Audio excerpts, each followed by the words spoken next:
Rain fell in long silver threads as the evening train hissed into the cold, half-empty station. The platforms echoed with the footsteps of travelers going somewhere or escaping something. Asterisk among them stood Grace Langston, 28, soaked coat, clinging to her slim frame, cradling her 5-year-old daughter Ellie, who was shivering under a patchy blanket.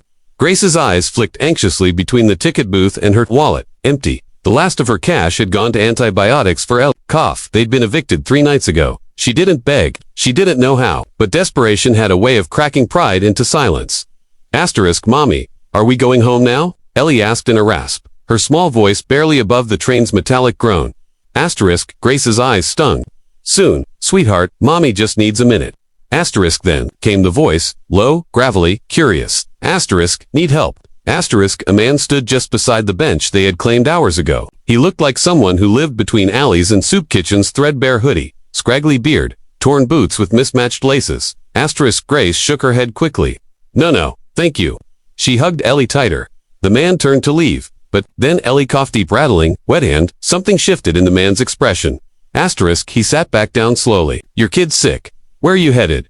Asterisk, she hesitated. Upstate. My sister's. She said she might let us stay. But she swallowed her shame. I'm sorry, I can't pay.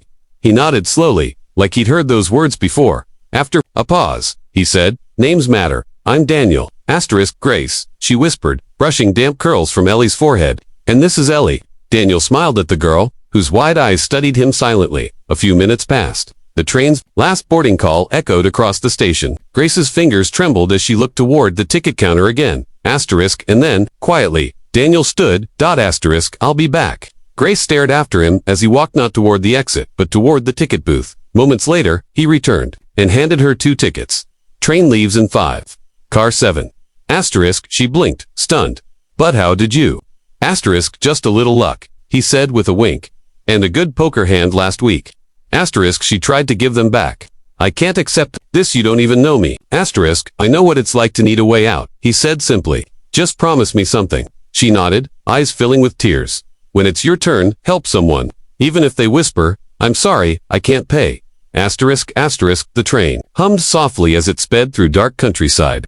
Grace held Ellie close in the warmth of the cabin, her eyes falling shut for the first time in days. Asterisk, she awoke sometime after midnight to find Ellie asleep in her lap and Daniel, still across the aisle, reading from a dog-eared notebook. Asterisk, what are you writing? She asked softly. Asterisk, notes, he said with a crooked smile. About people. Asterisk, she studied him more closely now. His face was rough but not unkind. His hands were weathered but not idle. There was something sharp in his eyes, like a man who'd once lived a different life. Something didn't add up. You don't talk like a homeless man. Asterisk, he chuckled. You'd be surprised how many people pretend to be rich. I guess I do the opposite. Asterisk, he told her bits and pieces about sleeping in his car for months after his company fell apart. About walking away from a 7-figure life that had felt hollow. How, after his wife's passing, he'd stopped showing up to boardrooms and started showing up at shelters. Asterisk, Grace listened, heart aching not just for him, but for how the world rarely paused long enough to notice people like Daniel. Asterisk, you helped me, she whispered. I won't forget that. Asterisk, Daniel nodded. I'm just returning a favor from long ago. Asterisk, when the train pulled into the upstate station, Daniel helped carry her bag. Her sister never showed. No answer to calls. No lights at the house. Asterisk, Ellie coughed again. Grace sat on the curb, crushed. I don't think she wants us here, she whispered. Daniel sat beside her quietly. Then come with me. She looked at him, startled. Just for a night, he clarified. It's not what you think. I have a cabin a few miles from here. Old place, safe, warm. Ellie needs rest. Asterisk, Grace hesitated, but her daughter was sick, and her gut didn't fear him. Asterisk, she nodded. Asterisk, the cabin was rustic but clean, with shelves full of books and logs crackling in a wide stone fireplace. Grace tucked Ellie in the small upstairs bedroom. The child exhaled into peaceful sleep. Asterisk, downstairs. Grace found Daniel pouring tea. She noticed something else, now a black and white photo on the mantel. Him, in a suit, standing in front of a building with a company logo, Harper and Lane Holdings.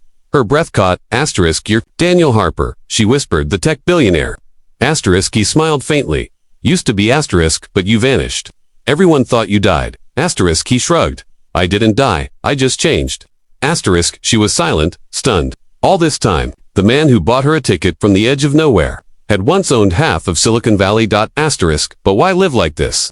Asterisk, his voice was soft. Because this is the first time I feel alive. Asterisk Grace sat down slowly, and for the first time in years, she didn't feel small anymore. Morning sunlight streamed in through frosted windows, casting golden streaks across the wooden floor. Ellie's cough had eased. She was still sleeping, cheeks pink and peaceful. Grace stood in the kitchen of the old cabin, cradling a chipped mug of coffee that Daniel had brewed. Asterisk she looked out the window, watching the man who'd saved them stack wood with calm purpose. The night's revelation still swirled in her mind. Asterisk Daniel Harper, founder of Harper & Lane Holdings. Billionaire tech genius turned recluse. Lost his wife. Lost himself. Asterisk and now here he was, offering warmth to strangers without expecting anything. In return, when Daniel came back inside, she met him with a question. Why me? Asterisk he blinked. What do you mean? Asterisk you didn't know me. I could have been lying. I still don't understand why you helped. Asterisk he sat across from her, voice steady. When my wife was pregnant. We lost the baby. Complications. I was too busy flying across the world to notice how much she was hurting. I left her alone. With her grief, asterisk Grace's eyes softened, her own heart tugging. I'm so sorry. Asterisk he looked out the window. After she passed, I disappeared. I thought maybe if I gave away everything I had, it would bring me closer to the world I ignored. Grace said nothing. I saw you that night, holding your daughter. I didn't see a homeless woman. I saw her. The strength, the sorrow, the fire in her eyes. I couldn't walk away. Asterisk silence held between them like fragile glass. Asterisk later that day, as snow began to fall, Daniel drove them into the nearby town. He had something to show her. Asterisk they stopped in front of an old two-story storefront with faded signage. A for sale sign leaned in the window. Asterisk this used to be a bakery, he said. Best cinnamon rolls I ever had. I've always dreamed of bringing it back. Grace looked at him curiously. He turned to her. You said you were a baker before things went south. Her lips parted. He nodded. I called the owner. It's going for almost nothing. Needs work.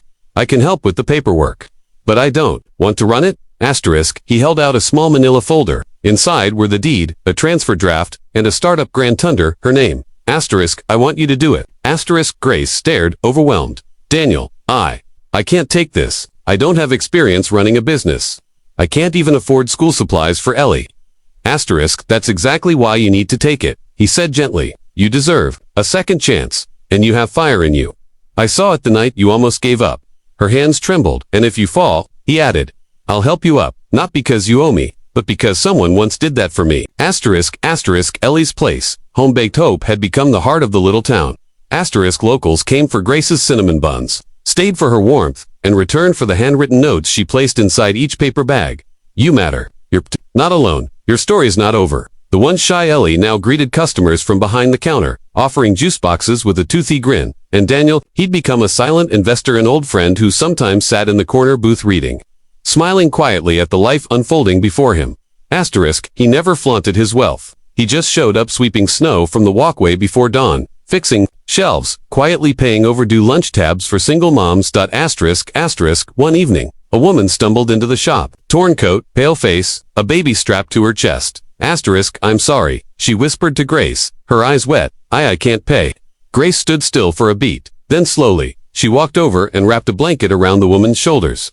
You don't have to. She handed her a warm roll and a cup of cocoa. Then turned to Daniel, who'd silently stood from his booth, and nodded. Asterisk she understood now. That moment wasn't just charity. It was transformation. Asterisk one whisper at a train station. Asterisk one stranger, who didn't walk away. Asterisk one moment of grace. Asterisk it changed the trajectory of 3 lives and, eventually, many more. Asterisk Grace went on to open a second bakery in a nearby town, hiring single parents and offering job training. Her story was picked up by local news, then national networks. Asterisk but every time someone asked her how it all began, she'd just smile and say, asterisk, greater than someone believed in me when I had nothing left. Now, it's my turn. Asterisk sometimes, the smallest acts of kindness, offering a ticket, a warm meal, a second chance can echo for lifetimes. We never know who we're helping. A single mother, a future leader, a heart quietly breaking in the cold. Asterisk and sometimes, the whisper, I'm sorry, I can't pay, is the beginning of a miracle.